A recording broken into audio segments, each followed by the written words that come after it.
Selamat pagi Bapak Ibu Saudara sekalian. Selamat datang dalam acara Sarapan Sabda bersama saya Pak Saparman. Sarapan kita pagi hari ini Kejadian pasal yang terakhir, pasal yang ke-50. Mulai ayat yang pertama, ini kisah kematian dan penguburan Yakub. Lalu Yusuf merebahkan dirinya mendekap muka ayahnya, serta menangis dan mencium dia. Dan Yusuf memerintahkan kepada tabib-tabib, yaitu hamba-hambanya, untuk merempah-rempah mayat ayahnya. Maka tabib-tabib itu merempah-rempah mayat Israel. Hari itu memerlukan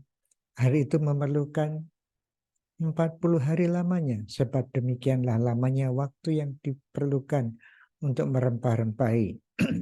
Dan orang Mesir menangisi dia 70 hari lamanya.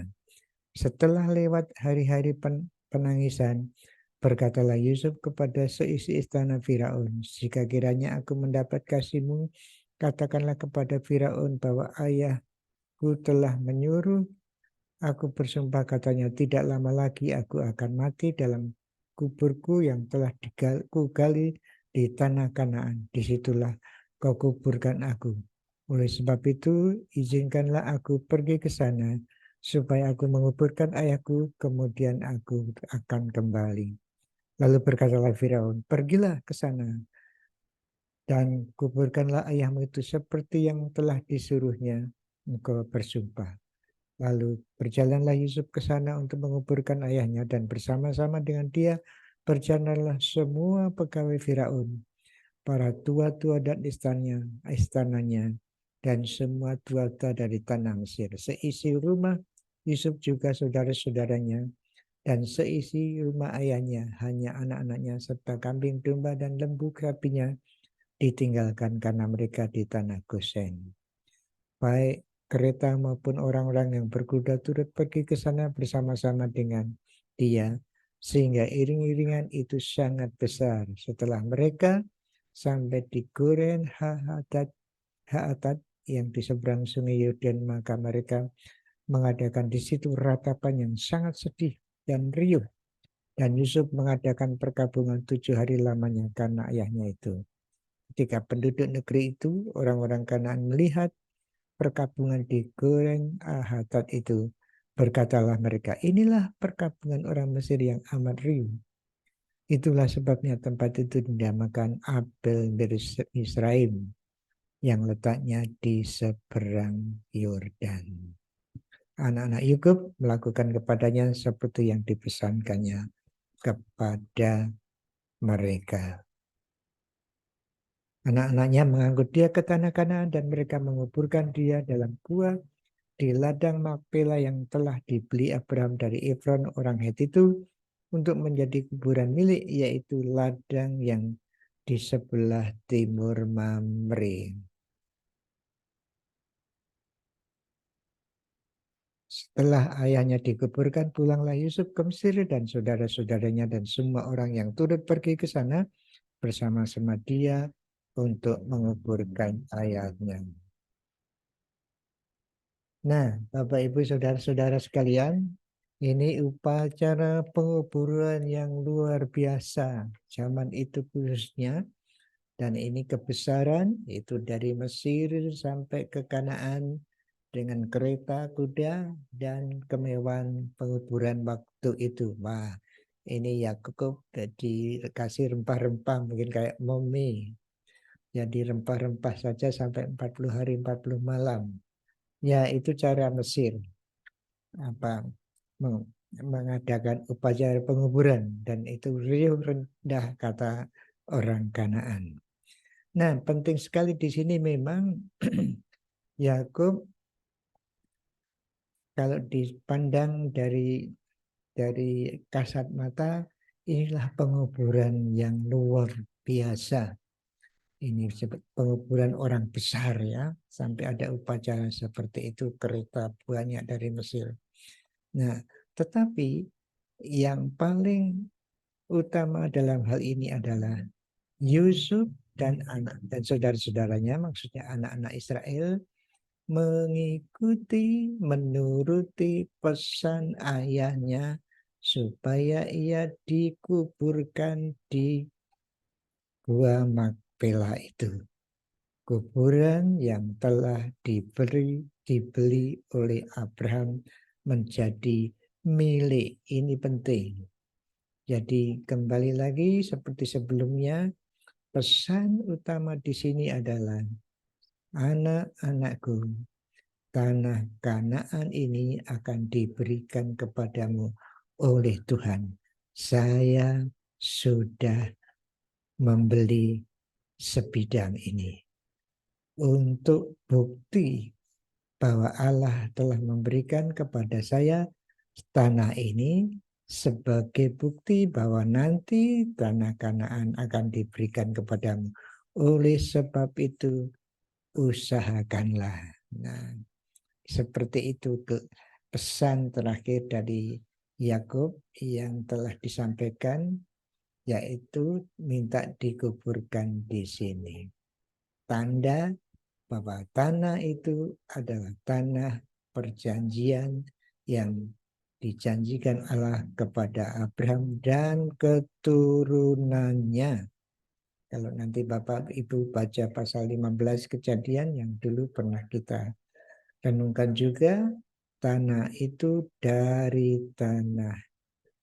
sungai Mesir sampai ke sungai Efrat. Nah, memang itu belum terjadi sampai saat ini.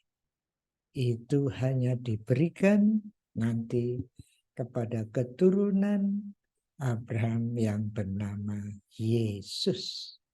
Itu yang ditulis Lukas nanti, tetapi itu juga yang ditulis oleh Matius bahwa keturunan Daud dan keturunan Abraham akan menjadi raja segala raja di tanah yang telah ditentukan itu. Jadi nanti Yesus yang akan menjadi raja di segala raja, raja segala raja yang tanahnya akan sesuai dengan perjanjian Tuhan kepada Abraham. Sekarang belum waktunya. Nah, kita tidak tahu kapan Yesus kembali.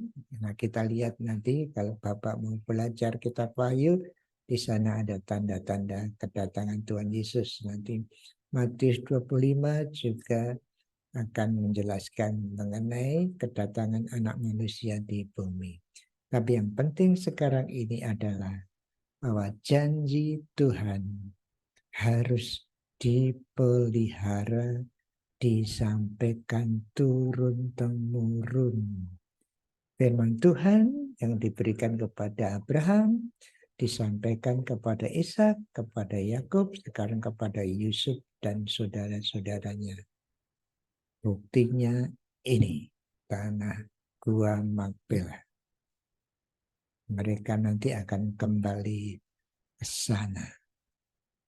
Sesuai dengan rencana Tuhan yang akan terjadi dan pasti akan terjadi. Dulu sepertinya negara Israel tidak ada, tetapi sekarang muncul. Nah, ini bukan berarti ini janji Tuhan sekarang ini telah sebagian dipenuhi. Mungkin begitu juga. Tetapi janji Tuhan kepada orang Israel, khususnya di kitab Ulangan pasal 30 di sana dijelaskan orang Israel kalau bertobat mereka akan dipulangkan semua ke negerinya. Nah, pulangnya bangsa Israel ke tanah sekarang ini bukan karena pertobatan. Tetapi memang kita bisa mengerti bahwa ini adalah suatu yang luar biasa karena selama sekian ratus tahun, ya 500 sebelum Masehi sampai 1948 baru ada negara Israel. Nah, ini memang ajaib. Tidak ada negara Israel selama bertahun-tahun tiba-tiba muncul itu. Ya, memang itu buatan, katanya buatan Inggris dan Amerika, terserah itu. Tetapi ini suatu tanda bagi saya bahwa nanti janji Allah kepada Abraham betul-betul akan terjadi kalau orang Israel seluruh bumi ini percaya kepada Tuhan Yesus, kembali ke Israel dipimpin oleh Tuhan. Itu nanti, dan mendirikan kerajaan yang rajanya adalah Yesus Kristus, dan kita orang percaya ikut mendapat kesempatan memerintah bersama dia. Oke, kita belajar nanti hal itu. Tetapi yang sekarang penting adalah bahwa janji Tuhan kepada kita perlu kita tularkan kepada generasi-generasi berikutnya, kepada anak kita kepada cucu kita, dan seterusnya. Jadi janji Tuhan yang ada dalam kitab suci yang kita percayai, mari kita wariskan kepada anak-anak kita. Amin. Tuhan, terima kasih. Tuhan mengingatkan kami terus supaya kami memberikan warisan yang utama, yaitu firman-Mu, supaya mereka bisa bersekutu dengan Engkau melalui meyakini firman-Mu adalah firman yang hidup, firman yang benar. Terima kasih dalam nama Tuhan Yesus. Amin. Selamat berkarya Bapak Ibu Saudara sekalian. Tuhan Yesus memberkati Bapak Ibu Saudara dan saya. Amin.